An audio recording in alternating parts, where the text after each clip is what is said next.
Hello everyone, welcome to the English class. आज जिस tense के बारे में हम पढ़ेंगे वो है present continuous tense. Present continuous tense, इसको प्रेजेंट प्रोग्रेसिव टेंस भी कहते हैं।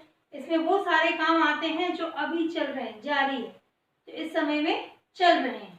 For example, I am writing a letter at present, मतलब अभी इस समय मैं पत्र लिख रहा हूँ।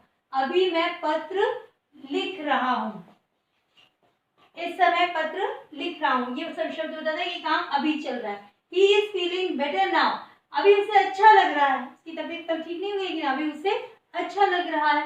My uncle is living in Delhi nowadays, nowadays मतलब आजकल, इन दिनों। मेरे चाचा आजकल दिल्ली में रह रहे हैं। His father is coming tomorrow, उसके पापा कल आ रहे हैं। My friends are lying on the grass right now, मेरे दोस्त घास पर लेटे हुए हैं।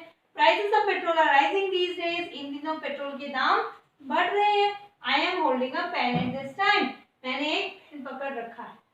ठीक है, अब जब हमने कहा कि कोई भी काम अभी चल रहा है, इस समय चल रहा है, तो फिर ये सेंटेंस क्यों आया? His father is coming tomorrow।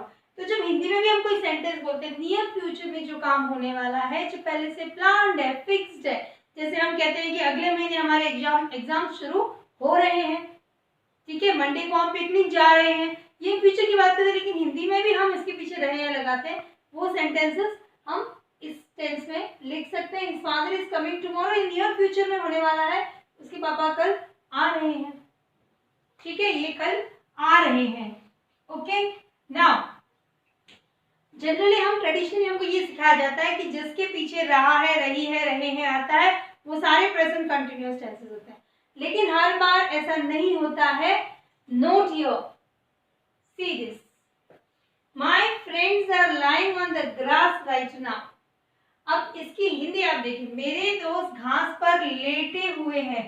यहाँ पे कहाँ है, रहा है, फिर भी यहाँ पे हमने प्रेजेंट कॉन्टिन्यूअस टेंस का यूज किया है, आर लाइंग। ठीक है, I am holding a pen at this time, यहाँ पे कहाँ है, रहा है, फिर भी हमने इस टेंस का यूज किया, I am holding a pen at this time. कहने का मतलब ये कि वो सारे काम जो अभी चल रहे हैं, जरूरी नहीं इसमें रहा हो, लगा हुआ हो। ठीक है, ऊपर पंखा लटका हुआ है, तो लटका हुआ है, the fan is hanging on the roof, तो वो हमने क्या किया, इज हैंगिंग लगाया। ठीक है, तो इस तरह से कोई जरूरी नहीं कि हिंदी में जब हम बोलते हैं जिनके पीछे रहा है, लगा है, वही सारे प्रेजेंट कॉन्टिन्यूअस टेंस के सेंटेंसेस हो, लेकिन वो काम जो अभी चल रहा है। अब इस I am writing a letter at present, मतलब इस समय पत्र लिखने का काम चल रहा है, और ये चीज कौन से शब्द बताते हैं, ये जैसे हमने पहले भी डिस्कस किया है कि टेंस का पता वर्ब से चलता है, हेल्पिंग वर्ब और मेन वर्ब। तो ये दोनों बता रहे हैं कि काम अभी चल रहा है, हिंदी में लिख रहा हूं। ठीक है, लिख रहा हूं से पता चलता है ये प्रेजेंट में काम चल रहा है। He is feeling better now, अभी उसे अच्छा लग रहा है, तो इज फीलिंग, अभी उसे अच्छा लग रहा है, इससे पता चलता है ये प्रेजेंट कंटिन्यूअस का सेंटेंस है। My uncle is living in Delhi, ये वर्ब्स है दोनों, ये हेल्पिंग वर्ब, मेन वर्ब, ये फॉर्म्स है जो बताती है कि ये अभी काम चल रहा है, दिल्ली में रह रहे हैं। ये इससे पता चलता है present continuous. His father is coming tomorrow, present continuous, near future में होने वाला है, अभी नहीं हो रहा है पर नियर फ्यूचर में होने वाला है। हिंदी में भी हम बोलते हैं आ रहे हैं, इज कमिंग। ठीक है, my friends are lying on the grass, इससे पता चलता है कि वो लेटे हुए हैं, अभी प्रेजेंट में वो किस पोजीशन में लेटे हुए हैं। Prices of petrol are rising these days, are rising, बढ़ रहे हैं। मैक्सिमम केसेस में ये होता है कि रहा है उसमें आता है, लेकिन हर बार नहीं होता है। 90% होता है, 10% ऐसा नहीं होता है। I am holding a pen at this time, मैंने अभी पेन पकड़ रखी है, यहाँ पे ऐसा नहीं लिखा पकड़ रही है। ठीक है, मैं, जैसे हम कहते हैं मैं बैठा हुआ हूँ, आपको बोलना है मैं बैठा हुआ हूँ, तो आपको क्या बोलोगे, व्हाट विल यू से? अब इसमें तो रहा है नहीं, लेकिन हम फिर भी वहां बोलेंगे आई एम सिटिंग नाउ।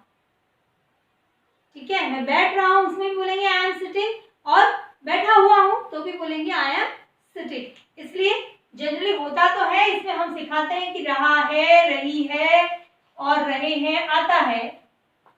लेकिन हर बार ऐसा नहीं होता है, ये चीज आपको ध्यान रखनी है। 90% केसेस में ऐसा होता है कि रहा है, रही है, रहे वाले सेंटेंसेस प्रेजेंट कॉन्टिन्यूअस के होते हैं, पर कुछ एक्सेप्शनल केसेस हैं जिनके अंदर ये, ठीक है, जैसे मैंने ग्रीन साड़ी पहन रखी है तो मैंने यहाँ पे रही है तो नहीं बोला, लेकिन फिर भी वही I am wearing a green sari.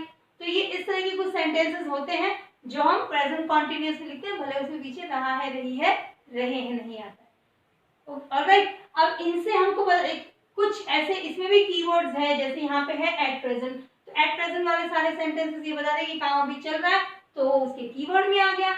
Now इसको देख के हम पहचान सकते हैं कि हमारा सेंटेंस प्रेजेंट कॉन्टिन्यूअस का सेंटेंस है। My uncle is living in Delhi nowadays, nowadays मतलब इन दिनों, आजकल। His father is coming tomorrow, it's okay. My friends are lying on the grass right now, right now ये भी एक कीवर्ड है, मतलब वो काम अभी चल रहा है। Prices of petrol are rising these days, ये भी एक कीवर्ड है। I am holding a pen at this time, at this time इसको देख के भी पता चलता है कि ये सेंटेंस प्रेजेंट कॉन्टिन्यूअस का सेंटेंस है। तो वो कीवर्ड्स हमने यहाँ पे नोट कर लिए, आपको भी नोट करने हैं। जो भी बोर्ड वर्क है पॉज करके उसको आप नोट करते जाएं। Now, at present, nowadays, these days, at this time, right now, जैसे right now भी था, तो right now ये वर्ड से पता चलता है कि सेंटेंस प्रेजेंट कॉन्टिन्यूअस का है। ठीक है, अब हम पढ़ेंगे हमारे चारों structures.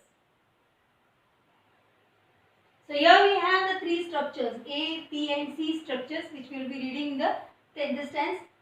First is declarative affirmative. Declarative affirmative का structure देखिए, subject plus is am are, main verb in the ing form. ing form is the fourth form, that is the present participle form, and then remaining part of the sentence. अब यहाँ जैसे आप, इसका नाम है present continuous tense, तो जहाँ भी कॉन्टिन्यूअस आएगा मेन वर्ब हमेशा ing फॉर्म में रहेगी। ऑलवेज द वर्ड कॉन्टिन्यूअस जहाँ भी आएगा मेन वर्ब फोर्थ फॉर्म यानी ing फॉर्म में रहेगी। और जब भी मेन वर्ब ing फॉर्म में रहती है, one thing bear in mind that उसके आगे हमेशा बी फॉर्म रहेगी। अब आप बी फॉर्म सीखी थी, बी की first form is am are, second form was verb, third form being, fourth form being थी। अब यहाँ ing के आगे बीइंग नहीं लग सकता है, सो फर्स्ट सेकेंड थर्ड में से कोई भी फॉर्म लगेगी अकॉर्डिंग टू द टेंस। अब आपका प्रेजेंट टेंस है तो प्रेजेंट फर्स्ट फॉर्म होती है, इसके लिए यहाँ पे इज, एम और आर लगा।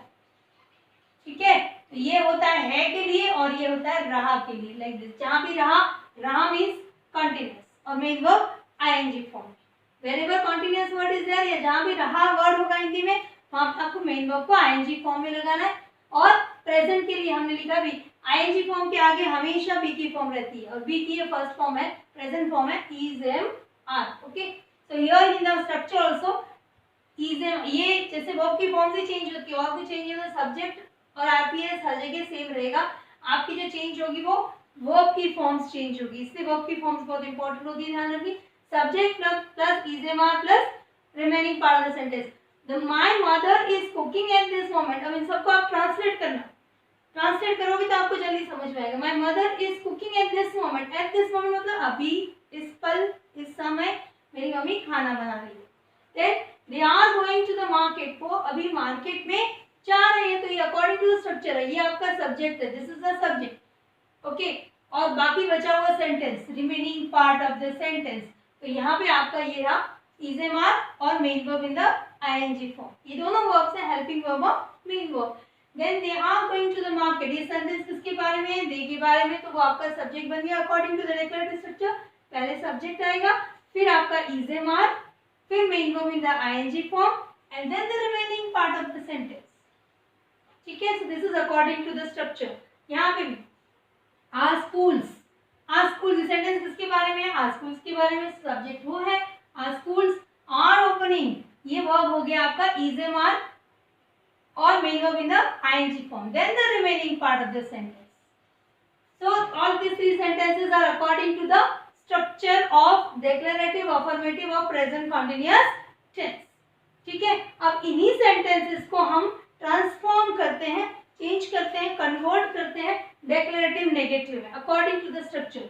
अब डेक्लेरेटिव नेगेटिव का स्ट्रक्चर क्या है, subject plus is, am, are, जैसे यहाँ पे था same, because it is declarative, declarative में हमेशा पहले सब्जेक्ट होता है फिर वर्ब होता है। सो सब्जेक्ट के बाद हेल्पिंग वर्ब और नॉट लग गया है क्योंकि वो नेगेटिव। इज ए मार्क, not, main verb in ING form, RPS.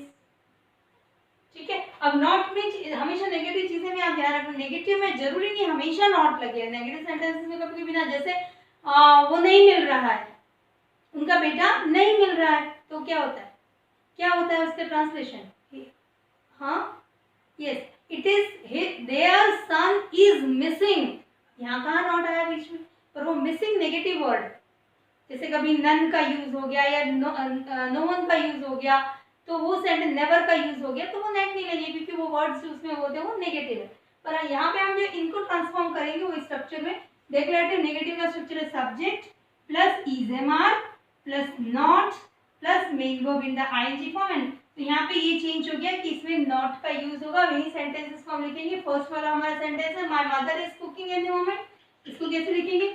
My mother is not cooking, my mother is not cooking at the moment, at the moment मेरी मम्मी अभी खाना नहीं बना रही है, तो is not cooking ये बताता है आपका टेंस, प्रेजेंट, ये प्रेजेंट और ये हो गया continuous.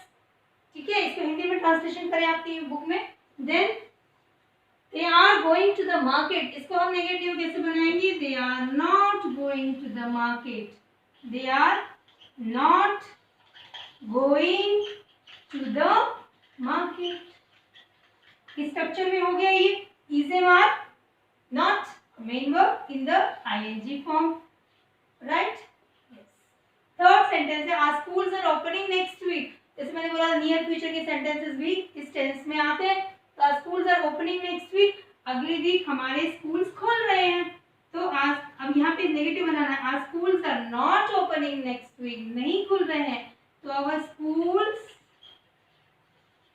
Are not opening next week, so not are not opening. Is am मार्क, जैसे आर आ गया यहाँ पे, इन द आईएनजी फॉर्म, बीच में नॉट आ गया because you have to change the sentence into, ये अफर्मेटिव था, ये नेगेटिव है। Same is declarative. Now interrogative, अब इंटरोगेटिव का स्ट्रक्चर है इज ए मार्क पहले, जैसे बोला था आपको कि कोई भी क्वेश्चन होता है उसमें हेल्पिंग वर्ब, क्वेश्चन का स्ट्रक्चर ये था, पहले वो हेल्पिंग वर्ब रहेगा, बीच में सब्जेक्ट और मेन वर्ब। किसी भी क्वेश्चन का स्ट्रक्चर ये रहता है, helping verb plus subject plus main verb. 12 के 12 टेंसेस में ये स्ट्रक्चर रहेगा, पहले हेल्पिंग वर्ब फिर सब्जेक्ट फिर मेन वर्ब। जैसे हिंदी में क्वेश्चन पूछते हैं where are you going, English में पूछते हैं तो where are you going is the wrong question, where you are going ऐसे पूछते हैं तो where you going is wrong question, where are you going होता है, करेक्ट इसका फॉर्म है where are you going. So interrogative का स्ट्रक्चर रहेगा हमारा, पहले इज ए मार आ जाएगा फिर subject where are you going, are के बाद में फिर सब्जेक्ट है यू।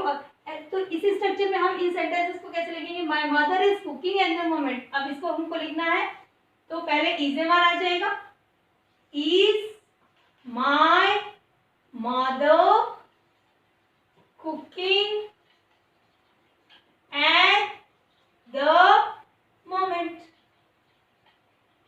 ठीक है, एट द मोमेंट ये because it is the interrogative, interrogative में हम लोग बहुत बार भूल जाते हैं क्वेश्चन मार्क करना। Big question mark is necessary. Interrogative, is my mother cooking at the moment, अब क्या मेरी मम्मी अभी खाना बना रही है, so this is interrogative, yes no type question है ये। They are going to the market, अब इसका क्या क्वेश्चन बनेगा? आर, इज एम आर पहले आ जाएगा स्टार्टिंग में, फिर सब्जेक्ट आएगा, इसका सब्जेक्ट है they, are they going to the market, question mark. इसका क्वेश्चन क्या, इसका क्या वो मार्केट जा रहे हैं, क्या वो बाजार जा रहे हैं? Then our schools are opening next week, अब इसका इंटरोगेटिव आर पहले आ जाएगा, फिर सब्जेक्ट है आर स्कूल्स, स्ट्रक्चर में आ गया इज एम आर, फिर सब्जेक्ट आ गया आर स्कूल्स, फिर आएगा main verb in the ING form opening next week. Okay, ये हमने इनको ट्रांसफॉर्म किया। जैसे लास्ट टाइम मैंने आपको सिंपल प्रेजेंट टेंस में, प्रेजेंट इंडेफिनिट में एक्सरसाइज दी थी, तो इस तरह से आपको ट्रांसफॉर्म करना है, ठीक है। According to the structure same sentences को हमको ट्रांसफॉर्म करना है। अब इसके आपको WH वर्ड क्वेश्चन बनाना है। हिंदी में बनाइए इसका question, my mother is cooking at this moment. तो आप, मेरी मम्मी अभी क्या कर रही है, ठीक है। तो ये क्वेश्चन बनेगा आपका व्हाट इज, वही स्ट्रक्चर इसका वही रहेगा, WH वर्ड, फिर यही वाला स्ट्रक्चर, इज ए मार्क, सब्जेक्ट, क्वेश्चन का हमेशा ये structure, helping verb, subject, main verb. तो ऐसे ही इज ए मार्क पहले आ जाएगा, तो यहाँ पे आ गया आपका इज ए मार्क, फिर सब्जेक्ट है, फिर इज ए मार्क, then subject plus main verb in the ING form and then the remaining part of the sentence. तो इसी स्ट्रक्चर में लिखेंगे, इज ए मार्क, subject, main verb in the ING form, remaining part of the sentence. तो इसको हमको इसी structure में लिखेंगे। हमारा फर्स्ट वाला sentence, my mother is cooking at the moment, WH word के साथ क्वेश्चन बनाना है। तो अभी मेरी मम्मी क्या कर रही है, तो व्हाट इज ए मार्क पहले आ गया, फिर सब्जेक्ट है इसका my mother doing at this moment, at this moment, ये आपका इंटरोगेटिव WH वर्ड वाला स्ट्रक्चर वही है, इज ए मार्क, subject and then main verb in the, वही सेम स्ट्रक्चर रहता है, या यस नो टाइप क्वेश्चन हो या WH वर्ड क्वेश्चन हो, सिर्फ इसमें WH वर्ड एक्स्ट्रा ऐड हो जाता है। Then they are going to the market, तो वो कहाँ जा रहे हैं, ये क्वेश्चन बनेगा। तो वही रहेगा हमारा question, where are they going, where are they going. Then our schools are opening next week, तो are our schools, ओके ये WH वर्ड क्वेश्चन है, इसको बनाएंगे, our schools are opening next week, तो when are our schools opening, हमारे schools कब खुल रहे हैं, when are our schools opening। अब नेक्स्ट वीक इसका आंसर है, तो उसको हम लिखेंगे नहीं इसमें, when are our schools opening, हमारे स्कूल्स कब खुल रहे हैं। So understood. ये अभी इसमें नेगेटिव भी हो सकता है, तो उसमें इजंट और आरंट का यूज करेंगे। क्या इसमें, क्या मेरी मम्मी खाना नहीं बना रही है अभी, तो isn't my mother cooking at the moment, aren't they going to the market, aren't our schools opening next week, कि हमारे स्कूल नेक्स्ट वीक नहीं खुल रहे हैं, तो वहां पे हम कॉन्ट्रैक्शन का यूज करेंगे, इजंट, आरंट और एमंट, ठीक है। ओके, इसमें भी नेगेटिव क्वेश्चन बन सकता है, तो उसमें भी What is my mother, what is my mother not doing, main verb के पहले नॉट लगा दो, हेल्पिंग वर्ब और मेन वर्ब के बीच में नॉट लगा दो, आपका क्वेश्चन नेगेटिव बन जाएगा। क्लियर है। So now it is a homework time. एकदम आज का होमवर्क देने से पहले डिस्कस कर लेते हैं जो हमने लास्ट में प्रेजेंट इंडेफिनिट टेंस में आपको ट्रांसफॉर्मेशंस के उनके आंसर्स, सेंटेंसेस दिए थे, उनके आंसर्स क्या है। तो पहला सेंटेंस था हिस्ट्री रिपीट्स इटसेल्फ, इसका मैंने आपको बोला था ट्रांसलेशन भी करना है, तो इतिहास अपने आप को दोहराता है, ताहे आया, इसलिए सिंपल प्रेजेंट टेंस है। हिस्ट्री डज नॉट रिपीट, ये जो does not, do does plus not and main verb in the first form, तो इससे आपका सिंपल प्रेजेंट टेंस हो गया। डज हिस्ट्री रिपीट इटसेल्फ, क्योंकि डज यूज किया इसलिए यहाँ पे हम ऐसे ही लगाएंगे। ये WH वाला क्वेश्चन है कि क्या अपने आप को रिपीट करता है, तो व्हाट रिपीट, जैसे आपको बोला था कि व्हाट, हु या व्हाट, ये सब्जेक्ट को पूछते हैं। जब ये सब्जेक्ट को पूछते हैं तो आपको subject, helping verb, main verb, subject और मेन वर्ब का स्ट्रक्चर नहीं रहेगा, क्योंकि इसमें सब्जेक्ट है ही नहीं। इन दैट केस आपको हेल्पिंग वर्ब की जरूरत यहाँ पे नहीं पड़ेगी, आपको डू डज का यूज नहीं करना है अगर आपका क्वेश्चन वर्ड व्हाट या हु है तो। Then Mohan reads a novel every day, Mohan हर रोज एक उपन्यास पढ़ता है, इसका ट्रांसलेशन हो गया Mohan does not read a novel every day, वो नहीं पढ़ता है, तो ये डज नॉट और रीड आ गया। आपने यहाँ पे एस लगा दिया, यहाँ पे नहीं लगाएंगे, क्या वो रोज उपन्यास पढ़ता है, does Mohan read a novel every day. फिर हु रीड्स, ये WH वाला क्वेश्चन है कि उपन्यास रोज कौन पढ़ता है, फिर से वही बात, व्हाट और हु जो है वो सब्जेक्ट के बारे में पूछते हैं, इसलिए हेल्पिंग वर्ब, सब्जेक्ट और मेन वर्ब वाले स्ट्रक्चर की जरूरत नहीं रहेगी, यहाँ पे आपको अपने मन से डू डज नहीं लगाना है। Who reads a novel every day. Third sentence था आपका, I always prepare tea for the whole family, मैं हर रोज पूरे परिवार के लिए चाय बनाती हूँ, तो आई डू नॉट, ये नेगेटिव हो गया, I do not prepare, always prepare T मैं नहीं बनाती हूँ। आई नेवर, अच्छा ये अगर ऑलवेज वाले हैं तो उनको ऐसे भी हम नेगेटिव में बना सकते हैं, दोनों ही नेगेटिव है। I never prepare tea for the whole family, तो इसमें वो वाला स्ट्रक्चर नहीं आएगा जिसमें आप नॉट लगाते हो। तो आई नेवर प्रिपेयर, क्योंकि नेवर खुद ही नेगेटिव वर्ड है। देन इसका इंट्रोगेटिव हो गया, do I always prepare tea for the whole family, question mark. Then कौन प्रिपेयर करता है, तो फिर से हु आ गया, इसलिए आपको डू डज की जरूरत नहीं पड़ेगी। Who prepare, prepare who always prepare tea for the whole family. जब हु होता है तो ऐसी नहीं लगाते, क्योंकि पता नहीं सब्जेक्ट के साथ ऐसी लगेगी नहीं लगेगी। तो who always prepare tea for the whole family, इसका क्वेश्चन 4 था। 2 and 2 make 4, 2 और 2 4 होते हैं। तो ये इसका ये ट्रांसलेशन है इसका, 2 और 2 4 होते हैं। 2 and 2 do not make 4, क्योंकि यहाँ पे ऐसी नहीं लगती है, तो यहाँ पे आपके डू आएगा और ये मेक। देन क्वेश्चन बनाने में डू 2 and 2 make 4, क्या 2 और 2 4 होते हैं। देन व्हाट मेक्स, अब यहाँ पे व्हाट आया तो फिर से आपको व्हाट मेक्स 2 and 2 यानी 2 and 2 से क्या बनता है। Alright, this is clear. Now take the homework for today, और अब पॉज करके आज का होमवर्क नोट कर लें। आपको ये 4 सेंटेंसेस दिए हैं as I given in present indefinite tense.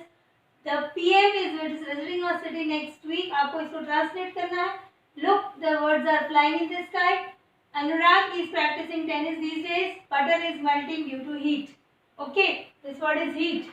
अब ये सेंटेंसेस को आपको नेगेटिव और इंट्रोगेटिव में, और आपको पहले 13 वर्ब्स दिए थे, 13 + 13 आपके पहले वर्ब्स से वो जो ऐसे थे जिनकी तीनों फॉर्म सेम रहती है। उसके बाद हमने 13 स्ट्रॉन्ग वर्ब्स दिए थे, फिर से 13 स्ट्रॉन्ग वर्ब्स, ये 13 और 13 26 स्ट्रॉन्ग वर्ब्स आप कर लेंगे, आपके स्ट्रॉन्ग वर्ब्स कंप्लीट इस टाइप के कंप्लीट हो जाएंगे। तो यहाँ ये आपको करने, याद रखिए वर्ब फॉर्म्स आपको हमेशा करनी है, थोड़ी थोड़ी करके आपके एंड में सारी वर्ब फॉर्म्स आपको लर्न हो जाएगी। You have to learn them, you have to find the meaning on them, और उनको ट्राई करना है अपने सेंटेंसेस में, इस टेंस की पर्टिकुलर सेंटेंस में उसको बनाने। ठीक है, तो आपके वर्ड्स है cling, shine, shoot, sit, stand, sink, sting, strike, swim, spring SPRING, shrink and swing. ये वर्ड्स आपको इनके तीनों चारों फॉर्म्स लिखनी है, उनकी मीनिंग्स लिखनी है।